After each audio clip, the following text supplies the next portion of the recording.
ख्वाबों की सरजमीन। रियाज एक आम सा नौजवान था, मगर उसके ख्वाब गैर मामूली थे। वो अक्सर सोचता कि एक ऐसी दुनिया हो जहां सब कुछ मुमकिन हो, जहां वक्त और हकीकत के कवानीन बदल जाएं। एक दिन इसे एक पुरानी किताब मिली जिसके सफ़हात सुनहरी रोशनाई से चमक रहे थे। किताब के पहले सफ़े पर लिखा था, जो चाहो पा सकते हो, बस यकीन रखो। रियाज ने किताब के सफ़हात पलटे और अचानक वो एक नई दुनिया में था।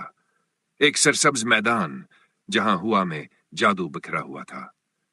सामने एक पहाड़ था जिसके ऊपर एक सुनहरी दरवाजा चमक रहा था। जैसे ही वो आगे बढ़ा, एक पुरस्रार आवाज आई, अगर ख्वाबों की सरजमीन में दाखिल होना है तो अपने सबसे बड़े खौफ का सामना करो। रियाज के सामने इसका खौफ खड़ा हो गया, नाकामी का खौफ।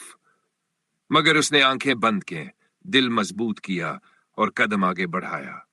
दरवाजा खुल गया और वो एक शानदार दुनिया में दाखिल हो गया, जहां सितारे हाथों में आ सकते थे और ख्वाहिशें हकीकत बन सकती थी।